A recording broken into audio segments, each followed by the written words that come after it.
Welcome to the video nobody asked for, but that's okay. If you have zero interest, why would you click on the video? Well, time to explore a bit of Pokemon Go for the lulz. I'm having a lot of fun with it. By the way, I am no Pokemon noob, just hopping on this thing because the entire world is abuzz about it. Now, I do recognize how stupid it is to brag about Pokemon knowledge, because who the hell do you think cares? But to effectively communicate this point, I will say I know everything imaginable about the Pokemon games and extending into the competitive battling scene that there is. All the abilities, moves, common moveset, strategies, Smogon tiers. I know it all for some god-awful reason. I'm not crazy about everything Pokemon, I don't have any merchandise lying around, and I know nothing about the show, for example, but I'm definitely a fan of the games. Also, no, I don't envision this turning into some big series. I imagine I'll make a couple of these one-off videos for fun every once in a while. I mentioned this idea at the end of the free run video where I showed some kinda low-quality shaky footage of the first time I hopped on the app and ran for a bit, found my way over to a park.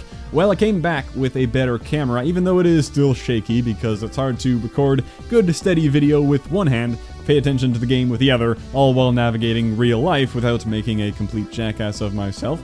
I tried. Anyway, I often return to this park here a few miles from me because I discovered it has quite a few Pokestops. I can walk around in a circle and rack up items.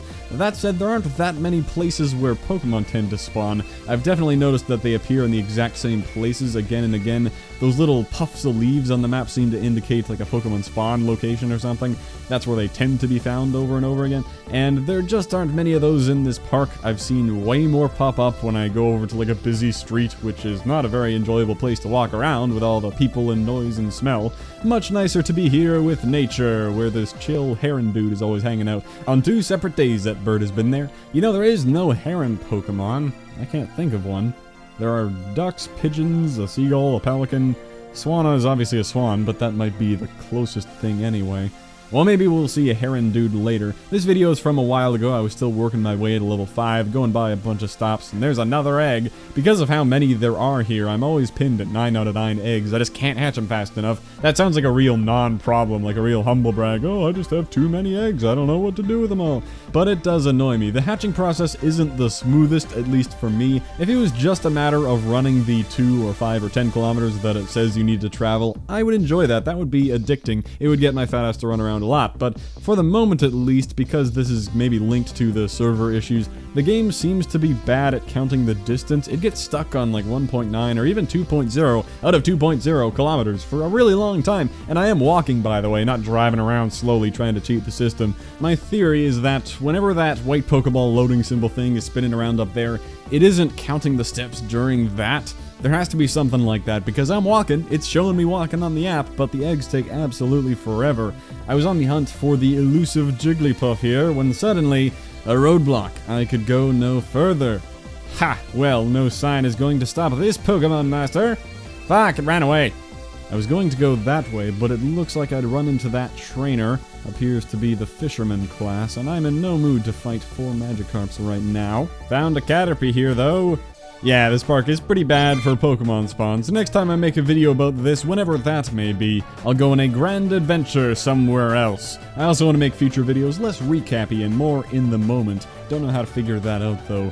One more thing on that day, I did finally hit level 5 and I chose the team and I challenged the gym that was in that park. And guess what? That footage didn't save. Yep, I made sure that damn app was recording it, but somehow it didn't work properly, didn't save it, so I can't show any of my first gym battle or team choosing with the teams. I know people are having fun repping their team and pretending like it's a much bigger deal than it is, tearing the other teams down, or usually tearing Valor down, which is great. When I was choosing a team, I had no idea what was the popular one or who was on what.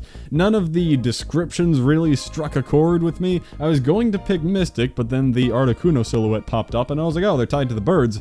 And then I went with Instinct, the gold team, because I mean, Zapdos is actually decent, not quad weak to Stealth Rock, destroys the other 2 birds, they can get outsped, catch this Thunderbolt. I mean, come on, Zapdos best bird.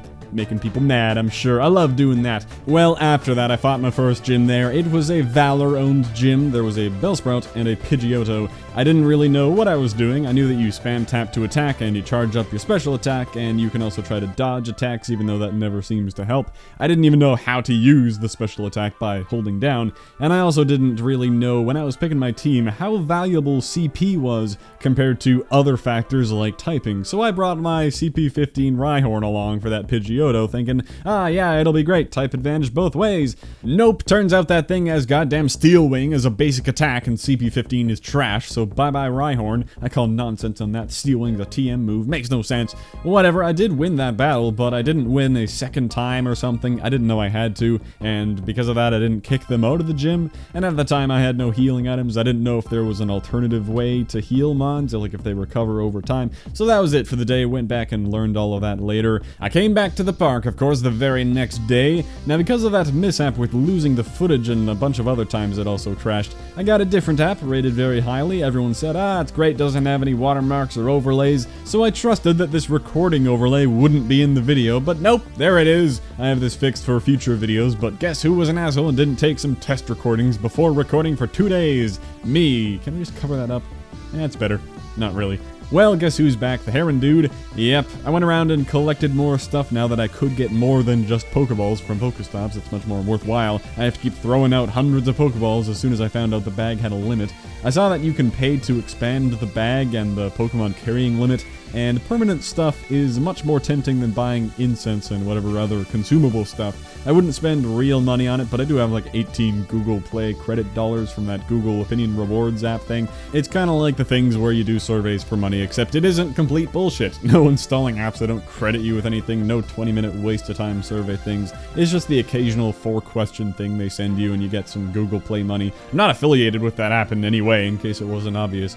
Anyway, I got some more mons, a Jinx, interestingly, a Nidoran male, an Eevee, and whatever else common stuff I happened to come across. I also began to hatch some eggs, finally. One thing that happened somehow without me watching or noticing is that a 5-kilometer egg hatched into a Ghastly, which was awesome.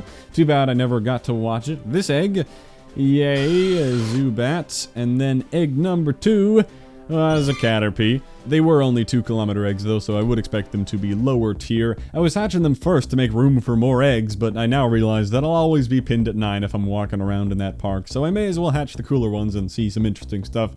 I also later tracked down this Ghastly over on this edge of the park, bordering on some office buildings. Apparently stuff loves to spawn over here. I was able to catch that Ghastly, and upon doing so, realized I had 25 Ghastly candy already. I decided, what the hell, I'll evolve my first thing. Don't worry, I figured out pretty quickly that evolving stuff early is a waste of time. I could evolve other things right now to get a Pidgeot and Eradicate, but I noticed that when you level up, you find higher CP mons in the wild, so you shouldn't be wasting all your candy and dust evolving and leveling stuff early, because the chances are you'll just catch something that is naturally better than the one you wasted all that candy and dust on.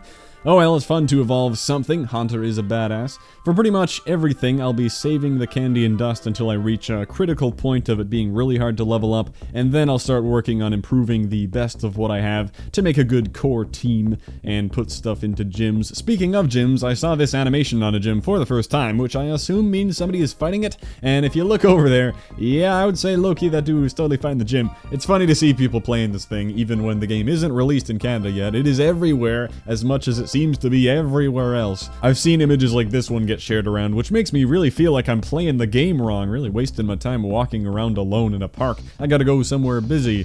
Anyway, I used an instance I got for leveling up. I completely wasted the 2 they give you at the beginning, because both times I used one, the server immediately went down for an hour. Yay for that. I tried to stay near the water, hoping that would lure some more water mons in, but that wasn't really the case. Before heading back on that day, I tried the gym one more time. Their levels were too high for me, and I expected to be destroyed, but I wanted to learn more about the gym fighting at that point, and getting destroyed doesn't bother me because I pick up tons of healing items to the point of needing to throw things away when my bag is full. I eventually killed the Hitmonchan and then immediately died to the Pidgeot. Used up the rest of the incense, got a few more things, and eventually went back, had a lot of duplicates to get rid of, and I still don't really know what to look for when you're sending in your duplicates. Obviously start with the lower CP ones, but I don't know how important the moves are. Weedle has Struggle, that's just great. But like with these Drowsies, one is much stronger than the other, but the weaker one has Psychic, which says 50, while the stronger one has Psyshock being 40. I doubt this game is complex enough to include that Psyshock is hitting on the physical side. I think it's just amount of damage, so should I be ditching the Psyshock one? Because over time it'll be more worthwhile to have the best move. Do they learn new moves as they level up? I don't know. I mean, I'm sure I'll be getting rid of both of these Drowsies when I catch a higher one anyway, so I guess these things don't matter much. But like these Spearows, this lower one has Aerial Ace, while the higher one has Drill Peck. That seems like an easy decision, but if Drill Peck was on the lower one, being only 2 CP lower, I would keep the Drill Peck one for sure. There's also the size stat, which I don't think affects anything, it's just like a collector thing to brag about, but I don't know for sure. As I say though, all pretty relevant for now, as I will catch better things as I level up. Now the final third day here real quick, I didn't even bring a camera along because I was planning on grinding up and not recording anything, but of course some interesting things happen. Oh well, I think everyone has seen enough shaky video of this park. I caught some things, then used an incense on the water, again hoping to lure water types because I barely have any. I don't know if the incense is actually affected by location at all, but I was getting Zubats and Weedles and standard stuff. Then I started running into the common bug that proceeded to plague the entire day. The one where you catch a Pokemon, but the ball doesn't shake, it just sits there on the ground for all eternity. The game itself isn't frozen, there are still leaves falling in the background and whatever, but it must have somehow been disconnected, even though I still had a good GPS signal and internet connection. It just breaks. This happened to a bunch of stuff. The incense was finally luring in some interesting things, like a Staryu here and a Magikarp, which you might think is the least interesting thing, but I had yet to find one.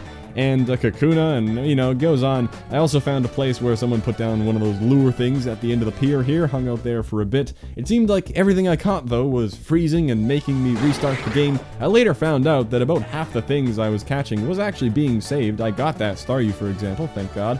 I tried the gym again on my way out, because why not? Still got wrecked. I had that Haunter though, so I wondered if maybe the Hitmonchan would not be able to touch me with fighting moves. Turns out they made it so that it's just not very effective, so I assume normal and ghost types can also hit each other. Anyway, I should have killed that Hitmonchan. I was like, what's going on here? Turns out that gym bugged out too. I couldn't knock anything out. Eventually both sides just stopped doing anything, and that was the end of that. I eventually had to force close the app. Yay! I did hatch some eggs and got myself a Caterpie again and another Pidgey. I guess the extra candy is good to have, but overall not the most successful day. I did explore some other areas. There was this more industrial area with a bunch of offices. Found way more mons here. They were just popping up everywhere, so I think that next time I will be venturing out somewhere new, somewhere interesting. Anyway, I got home, started the cleanup process of transferring duplicates. A Venonat showed up in the backyard in the middle of doing that, but that's the end of 3 days of Pokemon Go, only maybe about 5 hours into it in total. I'm feeling very behind everyone else, but I got big plans. Future videos shouldn't be limited to recap and storytelling like this one. I want to go interesting places, find interesting things. It's gonna be great. I'm really looking forward to where they take this app. Hopefully they got tons planned. I'm hoping for that friend adding system, battling and trading with friends, eventually adding in new generations of Pokemon at some point. First they need to focus on making this version run smoothly, but I hope it's gonna be cool. The other path this could take is that it's a big fad that dies out in a month. It better not. Thanks for watching, and I'll catch you next time.